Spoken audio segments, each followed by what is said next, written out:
দশম শ্রেণীর বর্তমান সিলেবাসের বাংলা ব্যাকরণের নবম ও দশম অধ্যায় থেকে এসএসসি এবং বিভিন্ন প্রতিযোগিতামূলক পরীক্ষার জন্য খুবই গুরুত্বপূর্ণ ৬০টি প্রশ্ন ও উত্তর নিচে দেওয়া হল। নবম অধ্যায়, শব্দের দ্বিরুক্তি ও পদ পরিবর্তন। একই শব্দ পরপর দুবার ব্যবহার করে বিশেষ অর্থ প্রকাশ করাকে কি বলে? উত্তর, শব্দের দ্বিরুক্তি। দ্বিরুক্তি কত প্রকার? উত্তর, ৩ প্রকার। শব্দের দ্বিরুক্তি, পদের দ্বিরুক্তি, ধ্বনির দ্বিরুক্তি। নরম নরম হাত, এখানে নরম নরম কি অর্থে ব্যবহৃত হয়েছে? উত্তর, সামান্যতা অর্থে। ঘরে ঘরে আনন্দ, এখানে ঘরে ঘরে কোন দ্বিরুক্তি?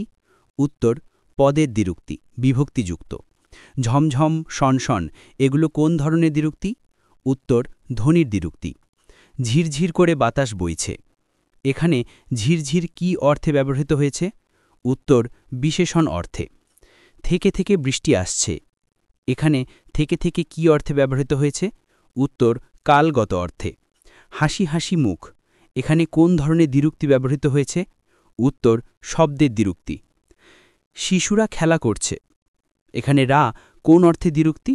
উত্তর, এটি শব্দের দ্বিরুক্তি নয়, এটি বচন। আমি জল জল করছি, এখানে জল জল কি অর্থে ব্যবহৃত হয়েছে? উত্তর, ক্রিয়াবাচক অর্থে। আমি তাকে চোখে চোখে রাখব, এখানে চোখে চোখে কি অর্থে ব্যবহৃত হয়েছে? উত্তর, সতর্কতা অর্থে। তার জ্বর জ্বর লাগছে, এখানে জ্বর জ্বর কি অর্থে ব্যবহৃত হয়েছে? উত্তর, সামান্যতা অর্থে। একই পদ দুবার ব্যবহার করে যে দ্বিরুক্তি হয় তাকে কি বলে? উত্তর, পদের দ্বিরুক্তি। নদী শব্দের বিশেষণ পদ কি? উত্তর, নৈশ। জ্ঞান শব্দের বিশেষণ পদ কি? উত্তর, জ্ঞানী। ভারত শব্দের বিশেষণ পদ কি? উত্তর, ভারতীয়। অশোক শব্দের বিশেষ্য পদ কি? উত্তর, অসত্য। সফল শব্দের বিশেষ্য পদ কি? উত্তর, সাফল্য। জল শব্দের বিশেষণ পদ কি? উত্তর, জলীয়। শীত শব্দের বিশেষণ পদ কি? উত্তর, শৈত। মাধুর্য শব্দের বিশেষণ পদ কি? উত্তর, মধুর। দৈনিক শব্দের বিশেষ্য পদ কি? উত্তর, দিন। পৃথিবী শব্দের বিশেষণ পদ কি? উত্তর, পার্থিব। দুর্নীতি শব্দের বিশেষণ পদ কি? উত্তর, দুর্নীতিগ্রস্ত। আকাশ শব্দের বিশেষণ পদ কি? উত্তর, আকাশী। সাহিত্য শব্দের বিশেষণ পদ কি? উত্তর, সাহিত্যিক। শরীর শব্দের বিশেষণ পদ কি? উত্তর, শারীরিক। ধর্ম শব্দের বিশেষণ পদ কি? উত্তর, ধার্মিক। অহংকার শব্দের বিশেষণ পদ কি? উত্তর, অহংকারী। ইতিহাস শব্দের বিশেষণ পদ কি? উত্তর, ঐতিহাসিক। দশম অধ্যায়, জ্যোতিচিহ্ন। বাক্যে ব্যবহৃত বিরামচিহ্নকে কি বলে? উত্তর, জ্যোতিচিহ্ন। বাক্যের অর্থ স্পষ্ট করার জন্য জ্যোতিচিহ্নের বিকল্প নাম কি? উত্তর, ছেদ চিহ্ন। বাংলা ভাষায় মোট কয়টি জ্যোতিচিহ্ন ব্যবহৃত হয়? উত্তর, সাধারণত 12টি। কমা চিহ্নে কতক্ষণ থামতে হয়? উত্তর, এক বলতে যে সময় লাগে। একই শ্রেণীর একাধিক শব্দকে আলাদা করতে কোন চিহ্ন ব্যবহৃত হয়? উত্তর, কমা। সেমিকলন চিহ্নে কতক্ষণ থামতে হয়?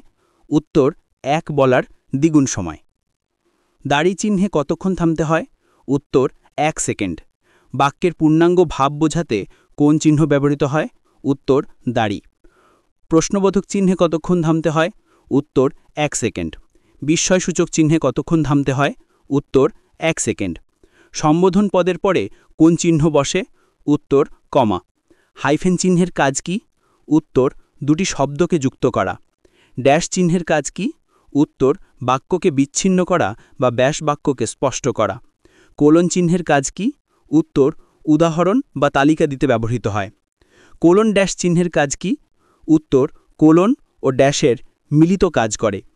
উদ্ধরণ চিহ্ন কখন ব্যবহৃত হয়? উত্তর, বক্তার প্রত্যক্ষ উক্তিকে নির্দেশ করতে। বিরাম চিহ্নের মধ্যে সবচেয়ে বেশি ব্যবহৃত হয় কোনটি? উত্তর, কমা। কমা অপেক্ষা বেশি বিরতির প্রয়োজন হলে কোন চিহ্ন ব্যবহৃত হয়? উত্তর, সেমিকলন। তার মাথায় চুল নেই, তাই টাক, এখানে কিসের ব্যবহার ভুল? উত্তর, কমা। বাক্যের পূর্ণাঙ্গ ভাব বোঝাতে কোন চিহ্ন ব্যবহৃত হয়? উত্তর, দাড়ি। সুখ দুঃখ, দেশ বিদেশের এসব শব্দে কোন চিহ্ন ব্যবহৃত হয়েছে? উত্তর, হাইফেন চিহ্ন। রবীন্দ্রনাথ ঠাকুর বাংলাদেশের জাতীয় কবি, এখানে রবীন্দ্রনাথ ঠাকুরের পর কোন চিহ্ন ব্যবহৃত হবে? উত্তর, কমা। তোমার নাম কি? এখানে কোন জ্যোতিচিহ্ন বসবে? উত্তর প্রশ্নবোধক চিহ্ন বা জিজ্ঞাসা চিহ্ন। আহা, কি সুন্দর ফুল! এখানে কোন জ্যোতিচিহ্ন বসবে?